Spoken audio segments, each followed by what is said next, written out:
We're live, two-man crew today. We got Randall and me, Dom. Here we're doing the walk-on report. This is episode 5 already. Here for some Wow. college football, and what a week in college football. We came in. This was one of the latest that we've gone into a season without having two ranked teams playing each other. And you know what? It did not disappoint though. That is like a prime, just like key when you look at those week's games that someone's getting upset. And it started early, that's for sure. And I know we'll get into that. And that will really bring into this next part, has been our easiest section so far, probably, is the top four. Our top four, and then who we think will be the final four. And, that gave us some thoughts here as, I don't know. I can say I have my top four as of now, but that is nowhere close to what I think will end the year. Right. And I'll just say this: my top four as of now, from what I've seen, not my playoff. Alabama, I have Georgia 2, Penn State 3, because they're going to start hitting their run of their schedule, and I think they could jump Georgia, and then TCU 4. But man, now we'll actually get into the big question: who do you have as the 4 playoff teams you see coming now? Saying right now, not your top 4 like I just mentioned, unless you want to say it. Do you want to give your top 4 as of now? Actually, we'll do that. Yeah, I mean, right now I think it's probably gonna be Alabama 1. I'm gonna go Penn State 2, Georgia 3. I feel like I'm just going down the line of the 1, 2, 3, 4. They have TCU 4. I don't know if TCU's 4. I'm gonna give Miami some love. Oh, okay. Throw Miami in there. Okay. But I think TCU's up there with them too. I like the way Miami's playing right now. Okay. So, that's a little you can make arguments like that right now. But now to get to the tougher part. Yeah. Who will be the actual 4 playoff teams when the year comes to the end? And this is tough because I know we've made all these speculations. What if this? What if this? And now we're starting to see some of them actually happen. Yeah. And now you're like, wow. Now that I have to decide, and looking down the road, like I know you mentioned before we went on air, the schedules, what we're going to see, more upsets, not just these tough games that you mark on your calendar, but you never know when you might have a Syracuse type they're playing well actually for Syracuse, but a team like that, which has played good all year, and you're just like, oh, okay, good story, whatever. But whoa, they actually come and beat a top team. Now that's really throwing something in the loop, and you never know because we have teams that lose a game. We've had Ohio State lose a game, won the national championship. Clemson lost a game, went to the national championship. And, sometimes you see that, and like this year, I think it's definitely going to happen. So I'll just pause from there, and I'm going to let you take it away and go with who you think will be your top 4. Yeah, I mean, this has been really, really tough. It took me a while to figure this out. So 1, obviously, Alabama. I think they're going to run the table, no problem. And I'm going to go and say I think they win the national championship this year. Oh, okay. I think they're that much ahead of everyone else, honestly. And then 2, this is my shocker pick, and hear me out. I'm looking at their schedule, and I like what I see. Okay. I have Miami going undefeated. Okay. And, an undefeated Miami would definitely deserve a 2. I understand exactly what you say about that schedule. They can go undefeated. Yep. They deserve 2. So their schedule going forward versus Syracuse, at North Carolina. And this is where it gets a little tricky for them. Versus Virginia Tech, versus Notre Dame. Virginia Tech right now is 14. Notre Dame is 13. Both of these are being played in Miami, though. Okay. I'm giving them the edge on those because it's at home. If either one of those were away, I might change my tune a little bit. But I like the fact that those are at home. And then you have Virginia, and then at Pitt. So yeah, I think Miami might run the board and go undefeated and get that 2 spot. That's a bold prediction, I know, but I could see it happening. I do. I agree. If your comment about if they go undefeated with that schedule, no doubt they deserve the 2 then. So I'll Yeah. agree. I'll definitely agree on that. Whether they go undefeated or not, that's something Yeah, to it's a see. different But story. I will give you that for sure. Okay, and then I got at number 3, Penn State. Still, I've been saying it, 1 loss at Ohio State, and that is, I think it's not this week, but next week maybe. Let's see. No, that's a little bit down. That's actually their last game of that season. But they also have it at number 5, Wisconsin. Oh nope, I'm looking at Michigan's. Sorry. I was gonna say Yeah, I was like, wait a minute, that's not right. But yeah, anyways, they play Ohio State at Ohio State at some point during the season. I think it might either be next week or the week after that. But so yeah, I have them at 3 with 1 loss, and then 4. This is where I really struggled. I have Clemson there, and I have Clemson there because I think they're going to get that special treatment of them being the defending national champions. Okay. I mean, I know it's a bad loss. Syracuse is a bad loss, but I still think that they'll get that edge because they're defending national champions. So do you have Clemson not making the ACC championship then? Because they are on opposite sides of Miami. Wait. Yeah, you're right. I was thinking they were on different sides. Oh, well, that changes things. I was thinking they were on different sides. Then I guess I'm gonna, because I struggled. There's 3 other teams that I struggled with: Wisconsin, UGA, and TCU. I guess I'm gonna give TCU that edge and give them that 4 spot. And I think the way it might work for TCU is I'm pretty sure, am I not mistaken, that they play Oklahoma at Oklahoma? I believe you're correct. Okay. So they play at Oklahoma. I think they might lose that one. But then let's assume they could theoretically play Oklahoma again in the Big 12 championship, and I think they'll win that one. And I think that would give them the edge and give them number 4. Honestly, now that I'm thinking about it like that, even if Clemson could theoretically get in the other side, even though they're not on the side, and I was wrong about that, I think that they would still get the edge on them with that, because that 1 loss at Oklahoma, it's not a bad loss, you know? Not at all. Especially, like you said, if they come back and beat Oklahoma. Yeah. Again, I mean, that'd be, hey, they went to Norman, played a good game, lost, put them on neutral site. TCU shows that they're better. I could see that. Right.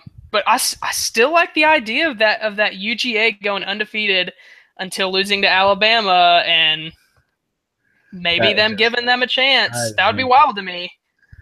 I'll give you that. And, I will give you – I know we talked about, obviously everyone always talks about SEC best conference, and Big Ten's definitely stepped up this year, and even last year, obviously, kind of I think that made it. I'm going to say I know I've obviously been in favor of the Big Ten for – bias reasons, and just I do personally think they are one of. But now that I really think about it, I think the ACC has it. Because you have NC State playing really well right now, and Clemson is Clemson still. You got to give them the respect. Syracuse isn't. I don't want to say just because they beat Clemson. I give them credit. The coaching staff there has changed Syracuse football. Florida State, bad year, but they're still Florida State. They're going to bring in talent. And you have Wake Forest and then Louisville just above Boston College. Yeah. Boston College just beat Louisville. That's all on one side of the ACC. The other side, you have Miami, a 5-1 Virginia. That is not something you thought you'd see. Good job, Bronco Mendenhall, turning Virginia around. And then you have Georgia Tech, Virginia Tech, and Duke, who probably make a bowl. Yeah, and I'm looking back at it, and Miami and Clemson are in different on different sides. So theoretically, you say they play in the bowl, and if I'm saying Miami goes undefeated, that's knocking out Clemson. So that'd give them 2 losses. Do you think NC State can beat out Clemson for that? I know that's a little off topic right now, but I don't know though, because NC State has the conference right now because that 1 loss came against South Carolina at the beginning of the year before they turned their season around. They do play Clemson at NC State. And, if they win that game, they probably take the ACC Atlantic. Yeah. they are playing great defense. And if Kelly Bryant doesn't, I mean, I know they had the bye week to come back, but if he doesn't come back healthy, I could see NC State making the ACC championship game. And I'm not saying any diss to them. That helps Miami. Oh, yeah, it does. Yeah, it So does. if that happens, which could happen, I'm no way going to not doubt NC State here. That would set up an NC State Miami ACC championship game. That looks good for Miami. That looks good. Definitely good for Miami. So no doubt I will say Miami could have a favorable play out here. And I think their football schedule does help them, though, with the ACC obviously looking good. But, you know, if NC State helps, and NC State has big games, Notre Dame, and after their bye week, and then Clemson. So they could really use this bye week to, really bring in some good wins, and they win both those games. They're right in the argument now too. Yeah. You kind of throw out that South Carolina loss. There's so many teams. There's so many teams that at the end of the season could end up with one loss that you can make an argument for. So many. So. And I hope so much that Alabama loses a game for complete chaos. Be no great. Doubt. But go ahead with your top four here. This one's a painful one for me. One team I put in there. I really don't like that I put them in there, but I could see it playing out in their favor just because that's how it works for them. I feel like always just luck of the draw to them. But anyways, I'll get there. I agree. Alabama won. I see, I still see tough games, but it's hard to pick against them right now. So I'm going Alabama won. I'm actually going to – I had this for a second. I'm going to flip it. My number 2, I really hate saying this, Ohio State. I knew you were going to say Ohio State. I hate saying this. Trust me. I do not want to. But their one loss came to OU. Mm-hmm. Bad loss. But I hate to say it, they're turning around, and their offense is looking good, which is scary when their JT Barrett looks that good. Their running game looks really good.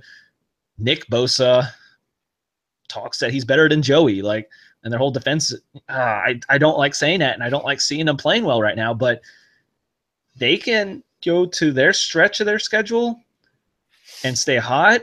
They're going to be undefeated in the Big Ten, and they do get that win over Penn State and they don't lose to anyone else. They're going to make the Big Ten championship, and Penn State's going to be left out. It's going to flip. So unless we are talking in reversal of last year where Penn State gets it, they didn't even play in the championship, I think we're going to have some upset people, but I think we could see, as much as I do not like that, I could see Ohio State winning out and taking a number 2 spot. And I really don't like saying this. I really don't like. I hope Michigan just destroys that in the end. But right now, looking at it, I can't say that. Yeah, it's to even boost more the fact that I think that they're going to win that Penn State game. Looking at the schedule, they have this week off. Next week is the week after that is Penn State. So they have a whole week and a half basically to get ready for Penn State, while Penn State has to go play this week. Yeah. And not like Michigan's great, but their defense will make it tough at least. Michigan's defense will make it tough, whether they win or not. Hard to say for me, but they'll make it tough. That's one of those games. Ohio State, Michigan. Never know what's going to happen. You never know on that one as well. So, I mean, look at Oklahoma, Texas. Oklahoma is clearly the better team, but Texas still gave them a run for their money. Exactly. So that's my 2. I really don't want that to happen, but that's what I could see, though. And that's Ohio State. I could see that. They made it without winning the Big Ten last year. And then just the luck of it, they get OU comes in and beats them on home turf. People put them out, and next thing you know, they work their way back in. And I unfortunately say I think that could happen. But they go from having a flag planted in their turf to being in the playoffs. So I actually then sets up a rematch to me. I see Clemson sneaking back in and taking the 3rd spot. As much as that's, I could see Clemson sneaking back in. Is that exactly what it was last year? Alabama 1, Ohio State 2, Clemson 3? I think Clemson and Ohio State were flipped technically, but It's a rematch. I know. I wrote this down and I thought, thinking to myself, I could see this happening. And you Oh, could see as we thought, nope, there goes the rematch national championship. You know, I don't know. I can't say that. Don't doubt it. no. Yeah. And you know, my ironic fourth pick here, I'm tweaking one thing from last year. It's still Pac-12 though. I'm putting USC in there. No. No I don't. way. If they Oh, can get by Notre Dame, I don't see they've played anything. so bad They though. have played so bad, but they can get a good win versus Notre Dame. I don't think Notre Dame's. They can't pass. If they can just shut down the run, they could beat Notre Dame. It's going to look good. It's going to look good for them. They're going to make the Pac-12 championship. I don't. If it's even if Washington, I don't think Washington's They've good. I they've don't had think one Washington's good good. win all season. One. That's Stanford 42-24. Other than that, 49-31, 27-24, 30-20, See, 38-10 versus I Oregon State. That don't doesn't matter. think they deserve it. But what I think's going to happen. This is what I think's going to happen. What I see is going to happen. USC somehow just wins their way out, and they're going to be sitting there with a one loss, and you're going to be like, you know what? They're going to somehow just get just enough love over a Big 10 or Big 12 team, and I don't want it to happen, but I could see this is what I've seen out of the playoff committee. If they can win out, they're going to be like, you know, they played some tough teams, and they're going to mentality for the committee is going to some reason, you know, it's USC, and they're going to put them in. That would absolutely kill me so much. Then we're going to have a rematch of that brutal Alabama USC game back, you know, not too long ago in the regular season. And then we set ourselves up for Alabama Clemson part 3.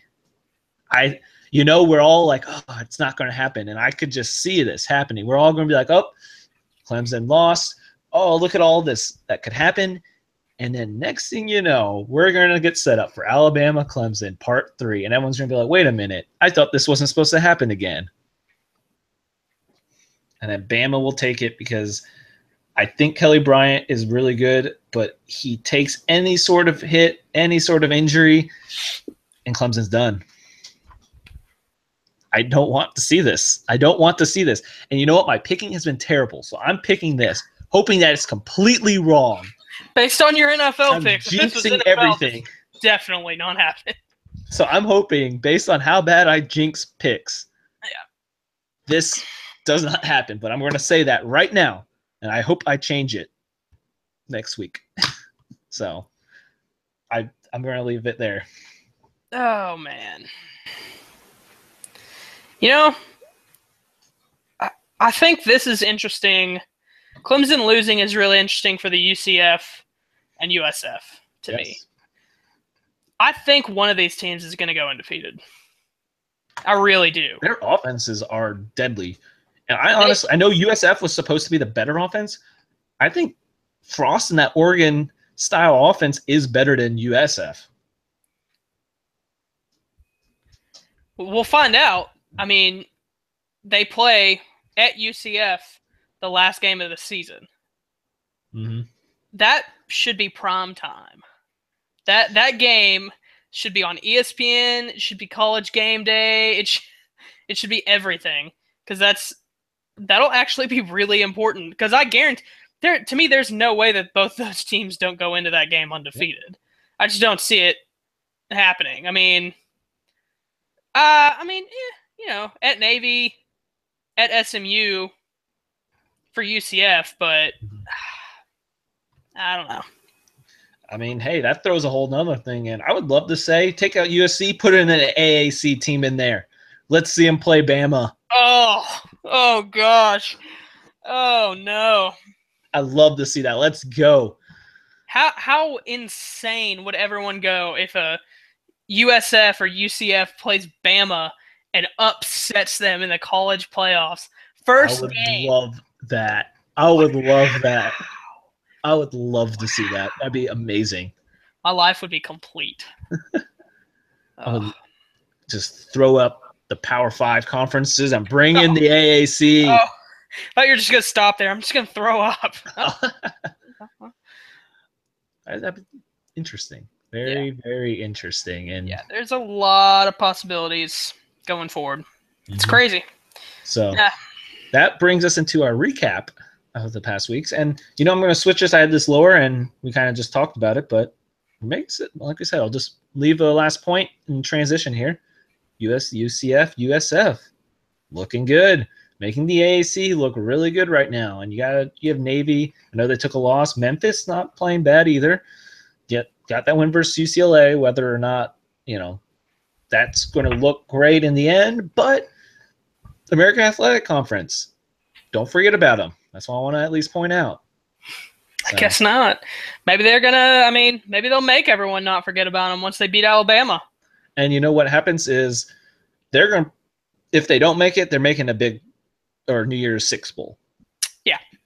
I could see another Houston, Florida State type game where people go in and just be like, AAC team. And next thing you know, whoever that representative is making a name for themselves. Yeah. So, and especially we saw how it happened with Houston. We're going to know this year, definitely not where their expectations were. Right. But take a UCF. Were terrible 3 years ago, 2-3 years ago. Leary's out. They bring in Frost. Oregon offense. They made a bowl last year, I believe. All right. Took a huge step up this year. Say them, whether or not they go undefeated, made their one loss. Let's either way. UCF makes a New Year's Six Bowl. They win it. They're in Florida. That is huge stake in stomping grounds right there. Yeah. You win that. You win a New Year's Six Bowl. Look what happened to Houston. Houston pulled an Ed Oliver off of that win.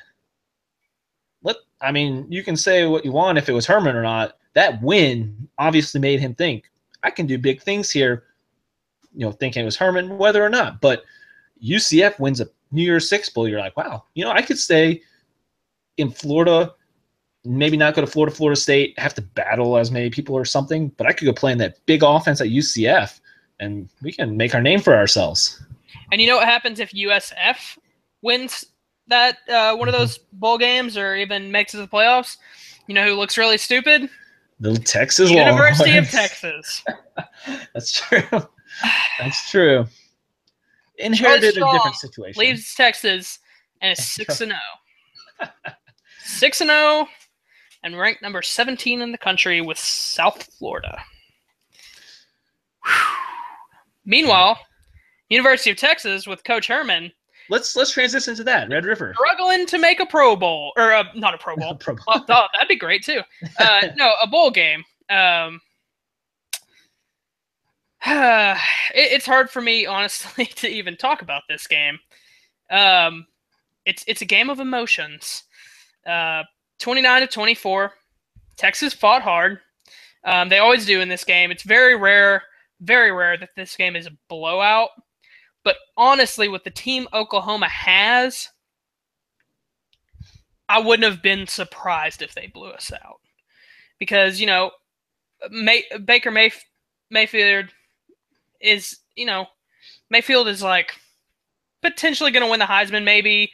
I think, was he the favorite going in? He was probably... Was he number one favorite? It's close. It's very close because Barkley and him are... Yeah, Mayfield and then... Oh, I'm talking about going into the season. Into the season. It was him, Lamar Jackson, maybe a few other guys. Yeah. But, you got a Heisman caliber player right there.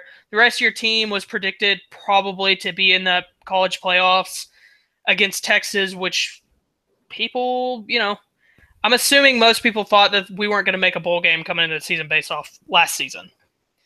And we play them 29-24. I'm okay with that. Sam Ehlinger, again, plays his butt off. I was going to follow up. Starter now? Has to be. Oh, he has to be. He has to be. He's got to be the starter. I like Shane, but to me, when Sam Ehlinger steps on that field, we have a better chance of big plays happening, and we have a better chance to win the game. So what do you think about this? I got one of my old roommates who's a huge UT fan as well. Okay. When he said this, he's like, please don't take this as me overreacting. He's like, what I see in Ellinger when he steps on the field and how he plays, he says he sees a little Tim Tebow in him. His ability to do both, his ability just when he's on the field makes Texas feel different. Yeah. And his willingness to take on anyone. I'll agree with that. He has that fight that Tebow has. He's willing to put his body and sacrifice himself to try to get the win. And when he's on the field, regardless of what the score is, it feels a little bit more electric than when Shane's on there. Shane, even though it's hard for me to say this, he's like a safer quarterback, even though he's not really that safe, but he feels like a safer quarterback to me. When Shane's on the field, you're like, nah, we're probably gonna move the ball a little bit, but nothing big's gonna happen. When Sam's on there, you're like, who knows? He could fumble, he could run for 50 yards the next play, he could pass a bomb to, hit Phil Maps or someone for 100 yards. Who knows? But it's just a little bit more electric when he's on the field, and he does have that will to win, and I think he's got to be the quarterback moving forward. 22 carries for 110 yards and a touchdown, 278-yard passing and a touchdown.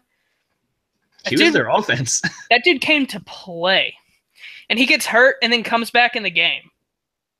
I thought that dude was out. I thought he was out cold, and he's in there 3 plays later. I mean, he's got guts, and I love it. But it was nice to see Baker Mayfield finally get a pick, too. There you go, yeah. And it's funny, before the game, he said, whether or not Texas wins, he's like, I see Baker Mayfield throwing a pick, so I'll give him the credit there, and I'll check it out there as well. One more thing before we move on from that game. Obviously, the injury opportunity, I mean, both quarterbacks, obviously, but, if you name Ellinger, Shane's young, transfer. Yeah. I mean it's going to be hard to keep him. I mean, you would like him as a backup because of Ellinger's ability, but big ability could also bring in big injury. I mean, he's an intriguing guy. I think other teams around the country might be like, well, yeah, either way, name either one. They're going to be calling, whether it's legal or not. They're calling. Yeah, and I mean, okay, so let's say we lose him. What's funny is we still, which he might be a senior, I can't remember. Maybe he's a redshirt junior, I don't know. We still have Gerard Hurd at wide receiver that played quarterback for us 2 years ago. Dude put up stupid rushing numbers. He wasn't a great passer, but he was also a guy where he steps on the field, big play could happen any second. But I mean, and I know if we lost Shane, I would hurt. But also, we have guys coming in every year that can step in and be a backup. Regardless of our record, it's still University of Texas, and they still get as of right now, they're number 2 in recruiting for this next upcoming season. I think you have to commit to Shane, and or commit to Sam, and if that means Shane leaves, it means Shane leaves. That's fine. I'm gonna throw. I know I said that was last thing. One more little twist on this. Okay. He transfers to A&M. Oh. But he would start. Oh, for sure, he'd start there. That would kill me so bad. Oh, I mean, I don't. That'd be hard to see it actually happening, but my thing is, I don't know if what he showed is enough to go to an SEC team. That's fair enough. I could see him going to like an SMU or I don't want to say like a North Texas, but somewhere around the SMU caliber of team where I don't know if he's shown enough to go to A&M. Okay. I mean, I'm not saying he's bad, but usually if a quarterback's transferring to A&M, it's because they've shown something really, really good at where they were at. Okay. I don't think he's done enough. Okay, well, I'll leave that there. Just made a pop in my head about an interesting thing that happened. We'll keep it real quick here in the Big 12 before I make another point. West Virginia scored. I know we both picked West Virginia, but it looked like Tech had it. I'll say that for a second. West Virginia scored 22 points in the fourth quarter. The Tech's 0, 46-35 over Tech.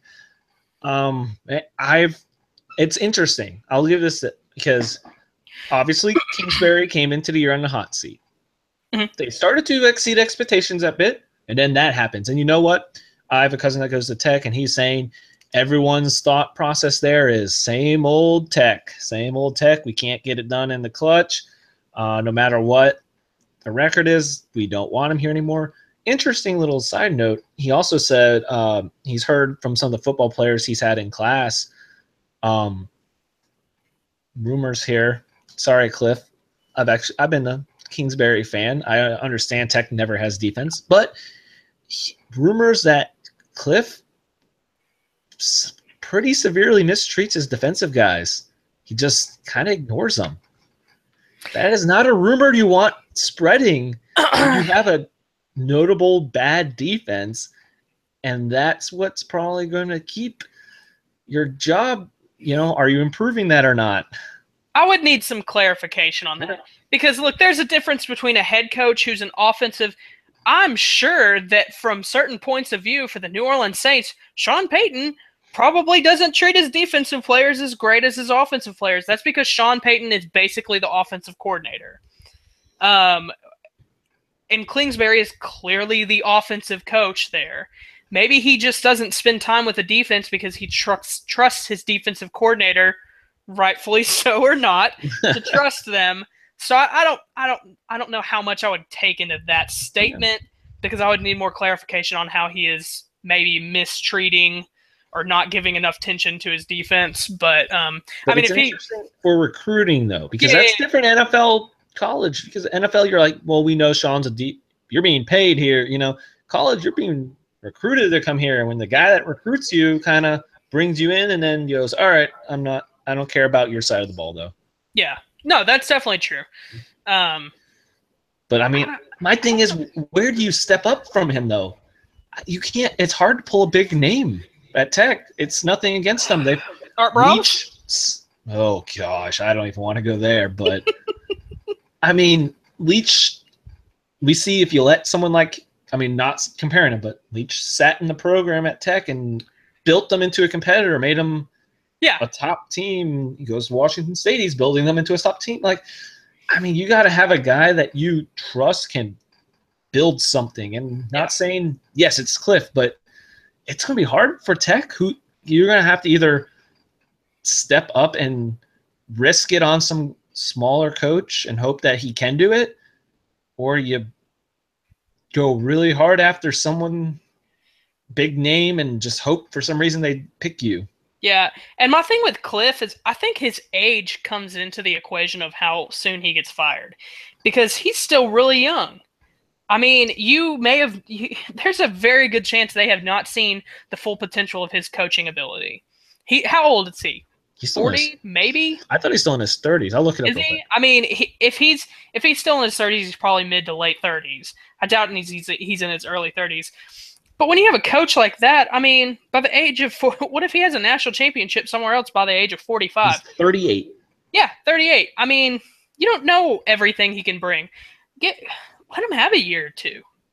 Let him have another year or two and see what if next season something clicks, something just clicks with him next season with coaching, and he gets it, and his players are on board, and I don't know, they lose 2 games and end up being a top 25 team by the end of the season. Which, look, their only 2 losses are versus Oklahoma State and at West Virginia. Those are not bad losses. Yeah. They almost beat Oklahoma State. They almost beat West Virginia. Yeah.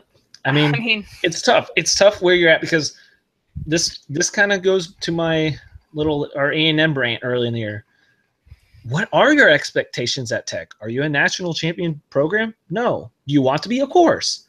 But what do you expect? You expect him to make – I know he's been there a little bit now. Do you expect the leap very soon? I mean, they're at 4 wins, like you said, 4-2. They're going to make a bowl. I know, obviously, we're a bowl team. I know that gets tiring and you want to be that step up, but I don't know. I still say ride it out with him a little bit. I feel like a reasonable another 3 years at least. I know that's long, but at least he's young. He doesn't have it all figured out yet. I mean, he's going to grow as a coach. Every season it's like a learning lesson for him. He keeps, he's going to get better and better. And I feel like a reasonable expectation for Tech is, did you honestly think that you were going to win both Oklahoma State and at West Virginia coming into this season? I feel like most people who are Tech fans probably didn't expect to be have the have the record they do right now. I mean, at Houston, they won that. A big win. Yeah, that was a big win for them. If let's go and assume they win the games that they should win the rest of the season. They beat Iowa State. They beat K-State. They beat Baylor. They beat Texas, maybe. And then let's assume they pull off one or Oklahoma. Okay. That's a very, very good season for them. Yep. Very good. So, I mean, I think I haven't met a lot of Tech fans who are screaming for him to get fired this season. No, they're not screaming, but I just know of a lot of people that are. It's a big grumbling, I guess. Yeah. And just real quick on that game, how is this? How is this a penalty? I don't know if you saw this, but the player got a penalty for shushing the crowd. Something they've done forever, and he got an unsportsmanlike conduct. That is ridiculous. Well, put that out there. We'll see. This will be interesting. I am actually you're intrigued by the way Tech plays out. I am intrigued because I would like to see how they end the year, not game by game, how they end the year, and let's reestablish what we think about the program then. Yeah. And see what our expectations are. Because once again, I'll leave this as my final thing on Tech. Who is your next coach if you fire Cliff? Who is the guy you can bring in that would make him better? I guess following it.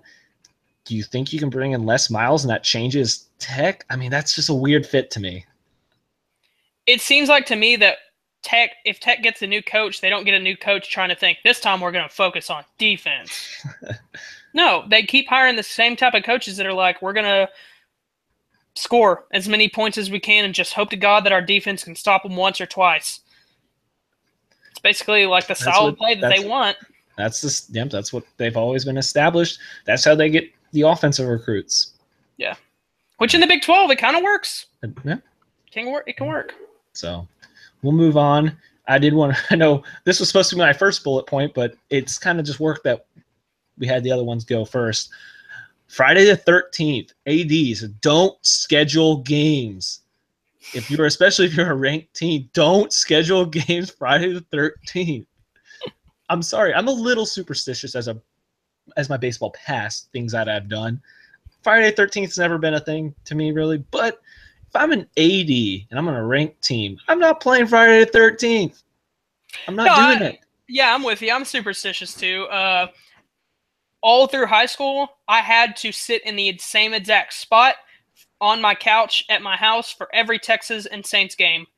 Because for some reason in my head, if I sat in another area, they were 100% going to lose.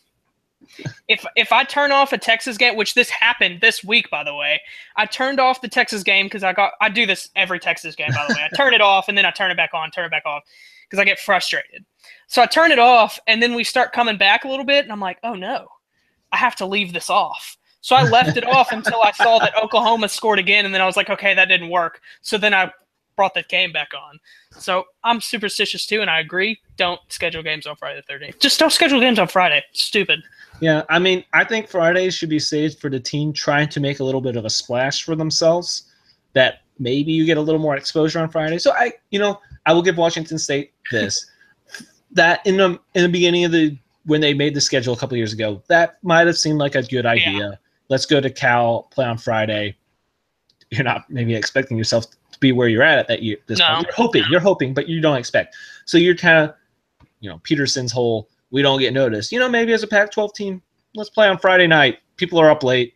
They're going to be maybe willing to watch a little bit of that. Pac-12 after dark, man, that's tough. I think Friday's a little easier for it sometimes. So I can understand that, but man, that's a rough two. When that sets the week, you know something's going down. But I do want to at least throw one thing out. I know Bryant got hurt and all that. That Syracuse offense is really interesting to me because they just run up to the line, try to snap every 20 plays or seconds. Their head coach said, I want to run 100 plays in a game. They haven't, but they've run 90 a couple times. That's I don't want to say at the level, but that's an offense that you're not, it takes a while to prepare for, like a triple option. When you have to think, crap, I got to get my guys ready in a week on defense to sprint to the line of scrimmage every time when there's a play, especially when like a 20-yard play happens. That offense is already running downfield. That means the defensive lineman that maybe got knocked down has to get up and sprint down. He's not getting a pass rush on the next play. It's an annoying offense to play. And my high school credit. I thought Syracuse, that's an impressive way, and I think that's going to establish him as an interesting coach to watch. Yeah. My high school football team, we played Lindale High School the first game of the season for I think 3 straight years, and they ran a no huddle like that. And first game, we're not completely ready. We're not ready for the season. That would kill us every time because it is so exhausting as a defense. Granted, it's exhausting for the offense too. Yeah. But I mean, a defensive lineman, if you're trying to pass rush, if you're a corner trying to stick with the receiver, that is going to tire you out quick. Mm-hmm. Now, I would also shout his name out. Dino Babbers. I'm sorry if I don't say your name. I do want to at least say your name though, because shoot, he deserves something here. Coming here to Syracuse now, he's done his due diligence as a coach. I have his coaching career up here. He got hired in 2016 for Syracuse. So, hey, Syracuse isn't football, but he's worked his way up. I'll give him that. Definitely has a lot of coaching. He started in 1984 as a graduate assistant. He didn't get his first head coaching job till 2012 at Eastern Illinois. So this man earned his way to head coach. He went Eastern Illinois for 2 years, Bowling Green for 2 years, and got to Syracuse. This man's moving up. Interesting guy to watch for. He was a running back, defensive back at Hawaii in the late 70s and early 80s. So, hey, man, give him a little credit there. Credit to Syracuse. Shout out to Ryan Nassib. Current free agent. Probably will get signed before Kaepernick. NFL talk, but probably also would be bad if we went too far on a rant, as I know we all. We'll back off. But anyways, so, yeah. Friday 13th, ADs, back off if you're, especially if you think you'll be a top team at that point. Keeping the ACC, as we mentioned, I know we gave them some love. Boston College beat Louisville. I feel bad for Lamar Jackson here because he's not playing bad. Everyone that's like, Louisville sucks, Lamar Jackson's not playing well. No, it's not. Louisville, I mean, I think it does matter what's going on with the basketball program because it also took out your AD, and you're also leaving your team kind of unattended right now, and you don't exactly have the head coach that people trust. Bobby Petrino, unattended. This is a dangerous thing right now. And also, this is year 4. Bobby Petrino's unattended. He has no boss right now, everyone. He has no babysitter currently. If you are a coach, keep your wife away from him. Oh, gosh. But Louisville's just a mess right now. And I think no matter what talent they have there, it's in everyone's head. And also another thing to point out, I don't think the players are thinking about this, but this is an interesting point I heard. Bobby Petrino has not stayed somewhere longer than 4 years. This is year 4. He's bailing on them. You know it. So Louisville's in a mess right now. I'm just going to say that. I feel bad for Lamar Jackson. Oh, he's bailing on him. And also, I know he's not playing terrible, but I still think his team losing games will affect his draft stock. Yeah, that's true. That could be a nice help for someone that is still looking at him. Be like, hey, maybe we can get him a little later in the draft, and we can, get a couple other guys, push him back maybe a round or 2.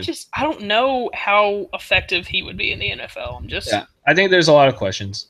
I would be definitely a 4th round. I'd jump on it. I'm not sold on any of the quarterbacks in this year's draft at all. Well, I guess that's a little crossover topic. I know we can definitely go off on. We'll back off that. We'll back off on that as well. Another ACC, Miami, the U. Can just buy that triple option with a little luck on 4th down on that little catch. If you can beat the triple option, you can go undefeated. All right. Georgia Tech still giving definitely everyone obviously triple option, as we mentioned, tough to prepare for. And definitely gave Miami that run. Georgia Tech, man, got to give credit, as they call them, the nerds there. It's a tough school to get into. So give them credit. They're fighting right now. Move to the SEC, some little quick notes. A&M pulls off a win versus Florida. 2 terrible passing teams. Let's just say that for sure. Kellen Mond threw 8 for 24, 180 yards, no touchdown pick. He did run for 52 in the touchdown. This is, look at this, A&M fans. This is your quarterback, and this is what Sumlin is stuck putting out there week in and week out, and they got to win. I think this was a big win for someone. Look at that. I know that sounds a little crazy, but I think that was They went to Florida. Yeah, even in those ugly swamp uniforms. I think that was a good win for them. They're 5-2 also, guys. Why are we talking about fire? I mean, come on. See, this goes right back to our whole 2. If you would go back, I think it was the 2nd episode that we went on this, or was it the 1st? It was someone rant. I think it might have been the 1st. Well, anyways, go back and watch that if you want to hear our take on Sumlin, because it's going to be the same thing if I go now. I think all 3 of us were all 3 of us were like, give him another year. Give him another year. It's going to be similar to my Cliff Kingsbury rant, I guess, in a little bit. So just a little bit. Similar reasons, but move on to LSU. I don't know. They win versus Auburn. They had the talent, obviously, but you lose versus Troy. You beat Auburn. Are we gonna take a step back? Are we gonna keep it going forward? Coach O. I don't know. What do you do? I don't know what to think with them. I have a friend that's a huge LSU fan, and he's still just like, I don't know what to think every game. They're an enigma. They're an enigma of a team. I say it's stupid to fire less, but that's another whole thing. Yes. Yes. But I don't know. Honestly, I really have nothing to say about it. We talked about Auburn making a run. They're done now. They're done. They're out of it. Auburn had a chance for a run. They had Alabama and Georgia. They beat both of those. Oh man, they had it. They had it set up for themselves, and they blew it. What say about that? Want to point out USC squeaked in by Utah. I don't know if you saw, they went for that 2-point conversion. They went for the win. And I'm not opposed to it. It obviously looks bad now. They made that drive. USC was dominating the second half. You probably don't want to go into overtime with them. I disagree with the play call though. But I know people are going to look back and be like, just get overtime. That was your big run at the end of a game versus USC that took over in the second half. Took over in the second quarter, honestly. After those fumbles by Darnold, they changed it. So as Utah, you're like, this might be our chance to win. Let's take it now. And I just don't agree with the play call. That 2-point conversion play call. I get trying to roll them out, but I wish there's a little more. I don't know. There's just a couple different things I would have had them do on that. He had a guy wide open in the end zone. I want to point that out. He took his eyes down, went for the end zone before he crossed the line of scrimmage. He had a guy in the back of the end zone, wide open. Real quick, is Darnold's draft stock falling? I don't think it's falling, honestly. 15 touchdowns, 9 interceptions. I don't think it's falling. I think they see what they want in him, and I don't think they care. Intangibles. Yeah, I think that's what everyone sees in him, and I think they care less about what the stats are. And he always shows up in clutch time. Yep. He shows up. That's something they want to see. He keeps winning. So I'll give him that. So, and I don't know. It's not that I'm opposed to him, but also another Pac-12 note. As much as a coach, I don't want to say I'd like to see fired. I don't want to say that. I hope Rich Rod keeps a job. I don't want to say that. I just glad he's out of Michigan. Rich Rod got his job saved now by a guy named Tate. QB now put in at quarterback. He went 9 for 13 passing, 148 yards, 1 touchdown, no picks. Ran 15 times for 230 yards and 2 touchdowns. Don't forget last week he had an amazing game as well. Arizona 47-30 over UCLA. Tate has saved Rich Rod's job. And, everything I don't like about Rich Rod. I can go on, but my one point was not a good idea for Michigan to go that route in the offense. But we've seen with his offense, someone, a.k.a. Pat White, a guy that runs like this, it fits well in your offense. Arizona is going to be an annoying team to play.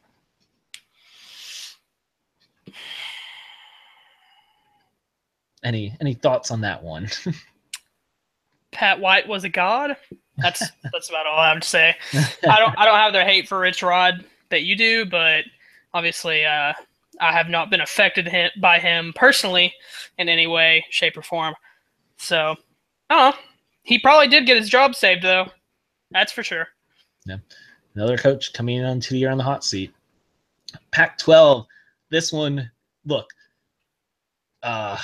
Casey Turner, if you're watching, a friend at UMHB, I know I ripped them Saturday night, and he's a Washington fan. He's like, hey, man, what's that about? And I was like, I let him know. Look, nothing against Washington. Last year, I was all for them in the playoffs because they're out of conference schedule. That's something else. I loved their defense last year.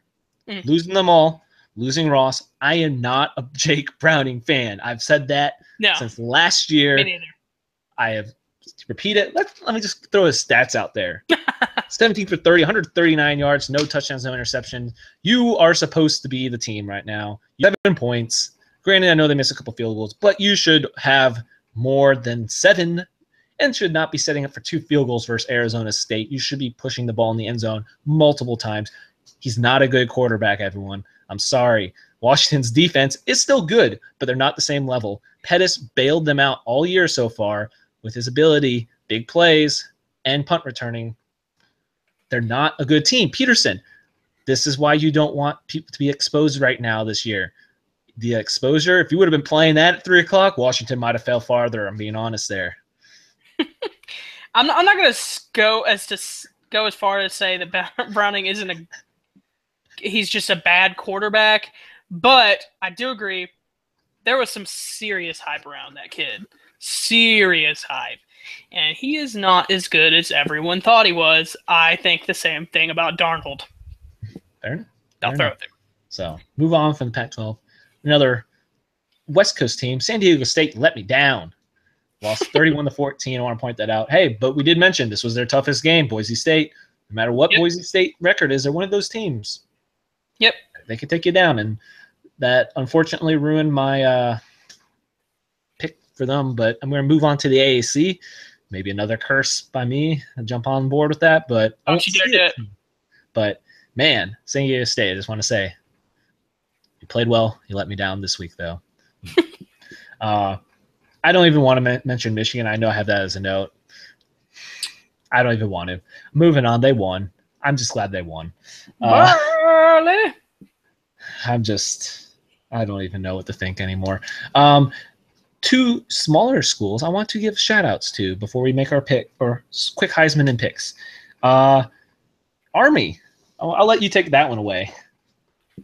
I mean, there's not anything to say. Triple option. Yeah. But the fun stat that they had, if you want to share that. Oh, what? I'm trying to. It was the no pass. How many pass attempts was it? I thought it was none, wasn't it? Was it none again? They did that like 2 weeks ago, right? Oh man, I think so. But you sent it to me. That's why I didn't know if you remembered it off the top of your head. Sorry for putting you on the spot. I'm pretty sure it was like the no pass attempts. Army scored 64 without completing a single pass. Yeah, there it was. So fun stat. Move on to another small team I want to give a shout out to. I knew a couple guys from the summer that go to UNT. They actually do the game day for at UNT, so they gave me some interesting information on UNT. They're Luttrell.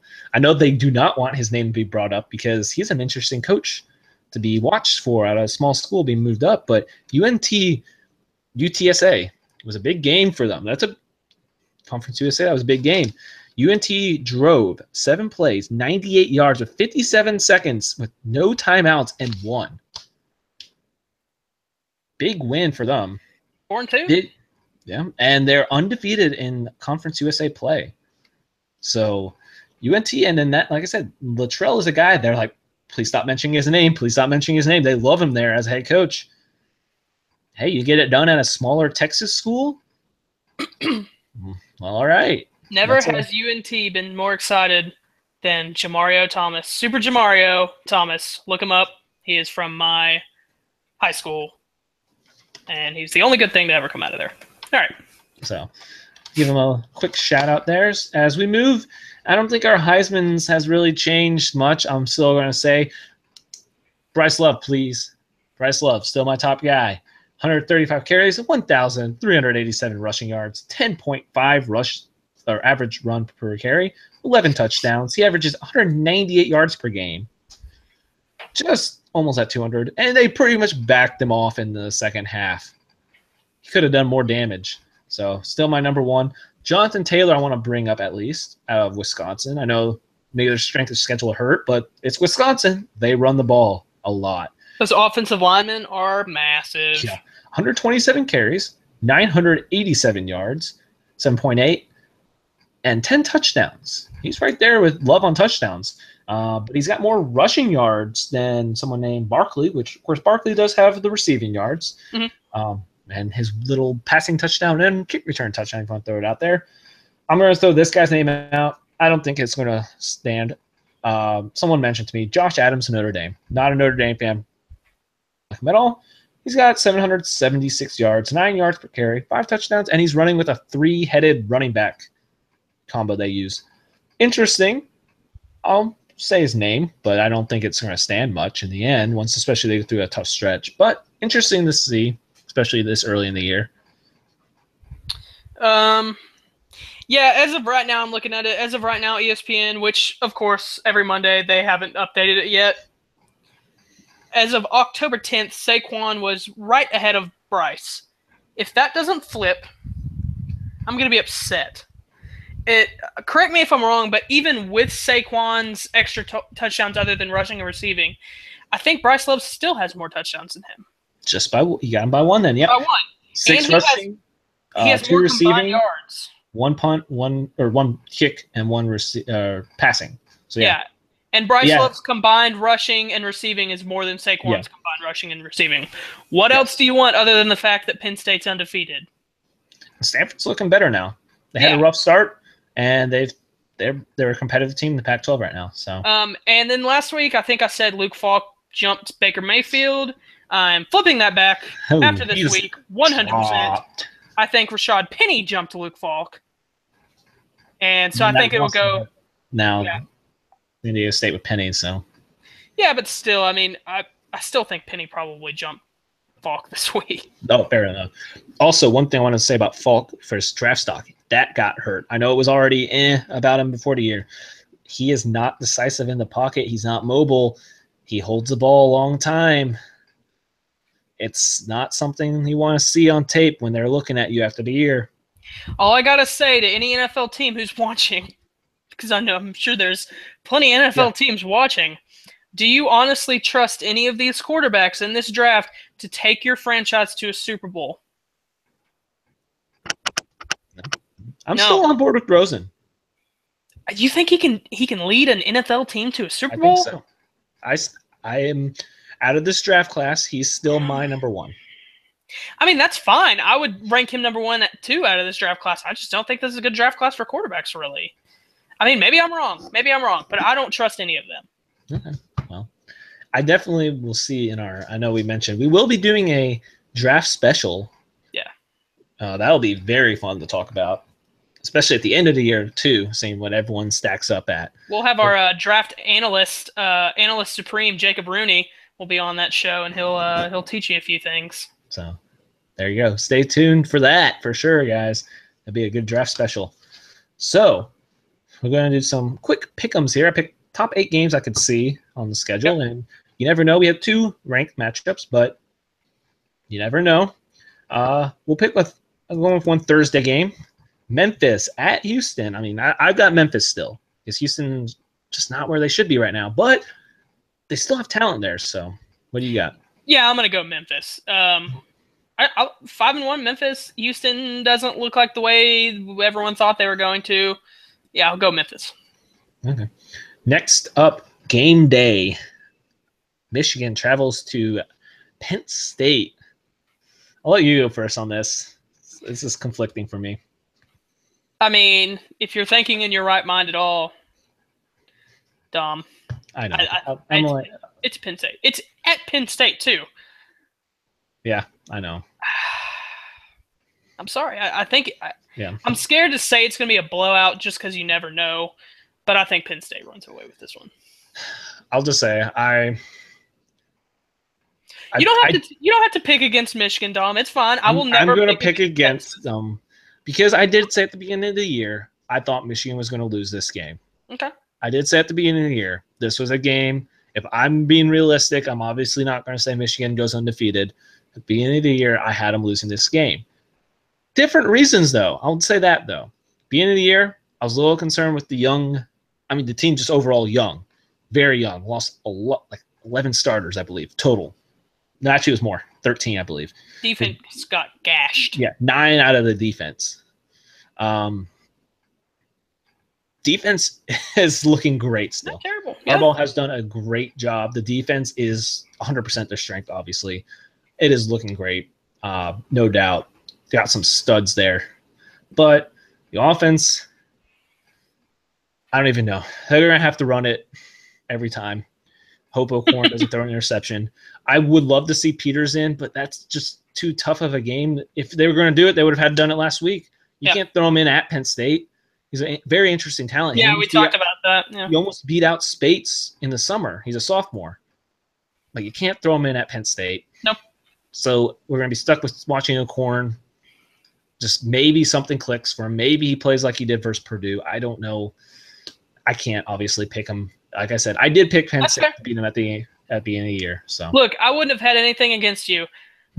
There's a reason this show is called We Talk Sports Good and not We Talk Sports Well. I will never pick against Texas, period.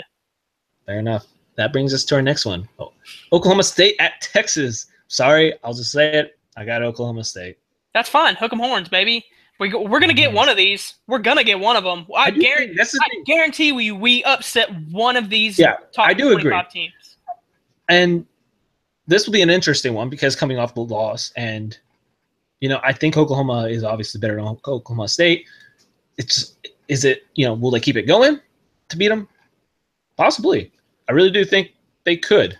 And do you think Texas is a bowl team? Yes. Thank you. Yes. I do think like you said, they'll beat someone. They will upset someone. I think it just messed the season up at the beginning when they ranked them way too early. Moving on. This will be interesting as we talked about Tech. Iowa State is traveling to Lubbock at Tech. 4-2 teams. Iowa State's playing teams well. I will say Tech rebounds and takes a win. Yeah, I don't like either one of these defenses. And if we're going to say there's no defense on either side of the ball, then that leaves you with whose offense do you like better? And I like Tech's offense better. Tech. Fair enough. Syracuse goes to Miami. Do they pull another upset off? It's all about the U. I think Miami got that big win. Georgia Tech was going to – Syracuse is going to be tough, but they were running with a triple option. Defense was running around with a triple option. I think they can make the adjustments back-to-back weeks. I think this helps them, playing these two types of offense back-to-back weeks. Yeah. So I'll go with Miami. Syracuse won Thursday, and they're still partying about it today. They're not going to be ready. So we have – number 20, UCF going to Navy in the triple option. Who do you got? I think UCF will win this one because I really do think it's going to come down to that UCF-USF game at the end of the season. Fair enough. I'm going to agree. I really wanted to as well, so I'll pick UCF. I really want to see 2 undefeated Central Florida. South Florida is in Central Florida, people. So Central Florida area teams. Undefeated, playing each other at the end of the year. Next up, number 24, LSU at Ole Miss. Which LSU team shows up?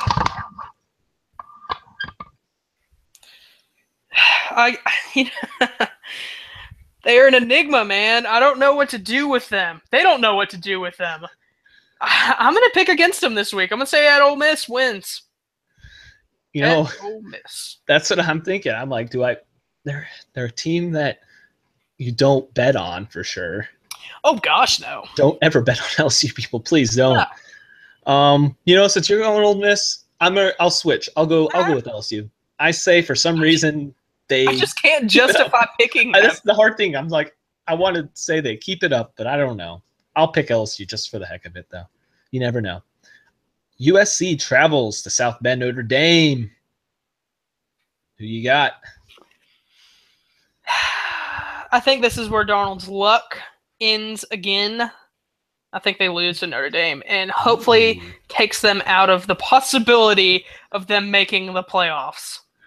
Well, by my 4, I have USC winning, so I'll have to say that. I obviously also don't like picking up Notre Dame ever, so I don't like picking Notre Dame either, and it's not that I think Notre Dame is that good. I just don't think USC is that good. Fair enough. I would love to see Notre Dame try hyping themselves up as they are. College football playoffs. Oh, yeah. Sure. I would love to see both teams lose if at all possible. Somehow they both come out with a loss. That'd be great. I'll be interested to see. I will point out real quick. They have a nice 2 home games in a row. USC coming there and NC State coming to South Bend. But they do have to travel to Miami and to Stanford. So, come on, people. Back off the playoff talks with Notre Dame. If you can make it through that schedule. You know better. That's different. You make it through that part of the schedule, that's different. But anyways, I'll leave that there. I hope Notre Dame loses. Out. So, any final points you'd like to make since we didn't have a Thomas intro fact? So you got any fun, interesting things you want to add in before we end? I'll just add that Thomas should start showing up for the shows. So Thomas, show up. Calling you out, son. So, with that was Walk On Report episode 5. Subscribe, like the Facebook page, follow the Twitter, follow the Snapchat, friend the Snapchat, I guess is the right word. At the Snapchat? At chat, yeah. I don't know what the right one. I'll say friend the Snapchat. Snapchat the Snapchat. Snapchat the Snapchat. All of those things help us out. Retweet us. We could use a little extra friends. Use actual words. Yeah. Ask us questions. I know this is a different sport. We had a fantasy football question at our Twitter. So we will answer questions as well on Twitter, or it could be a question that you'd be like, hey, could you talk about this team? There's a lot of NCAA football teams. Just tell us if you like maybe one to be brought up. We'll bring them up. Yeah, you tell me your team. I'll tell you why Texas is better. Period. There you go. All you got to do. So help us out. Use social media. It's easy. Don't worry about your following ratio. Come on. Come on. Don't worry. Is that something people actually care about? Yes, it is actually. I have people that won't follow me back because they're like, I'm sorry, I don't want to mess up my ratio. I was like, all right. Maybe I shouldn't follow you then. Anyways. Reevaluate yourself. Yeah, I was like, don't think it's that important. But anyways, thank you for watching the show. Help us out on social media. At least follow, like. It doesn't hurt. It doesn't take that much out of your time. It's an extra thing on your feed. Might be interesting. You might like what we post. We'll try to post a little more. Maybe you hate us and you want to hate on us. Yeah, we're fine. Bring it.